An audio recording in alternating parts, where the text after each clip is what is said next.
हो पारंपारीक कालो जावन आसा आनी एका इतिहास म्हणजे हांगासर तेन्ना ही देवळां सगळीं स्थलांतरीत जावन आयलीं चोडणा साकून तेन्ना सावन आमचे जे वाड वडील आशिल्ले ते हो कालो सेलेब्रेट करताले। आतां हाका इतिहास सांगूंक शकना केन्ना हो सुरू जालो तो, कारण आमच्या जाणट्यांक सुद्दां खबर नाशिल्लें। आमचे जाणटे पयलीं करताले, आतां आमी फुडें हो चालू दवरला आनी आमच्या फुडें आमची फुडली पिळगी आसा ते असोच चालू दवरतले। हे तुमकां आजच्या ह्या चित्र पळयत जाल्यार कळटा, कित्याक ल्हान व्हड सगळे भुरगे हांगा पार्टिसिपेट जाल्ले आसा। आतां ह्या काल्याचें वैशिश्ट म्हणजे कृष्ण ल्हानपणान जो आपले सवंगडी आसताले, गोमो सोमो पेनो म्हणून अशीं तेंची नांवां आसतालीं, तांकां तो पयलीं आपयतालो।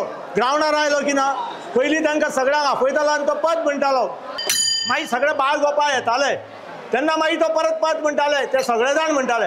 आनी तेज्या बरोबर जे सवंगडी सगळे आसताले ते सगळे जाती बी तशें कांय ना, कारण काल्याचो मिनींग म्हणजे कितें, कालो म्हणजे एकठांय जावप आनी कालो म्हणजे सगळ्या लोकांनी एकठांय जावपाचें त्या निमतान, असो ताजो फाटल्यान उद्देश आशिल्लो।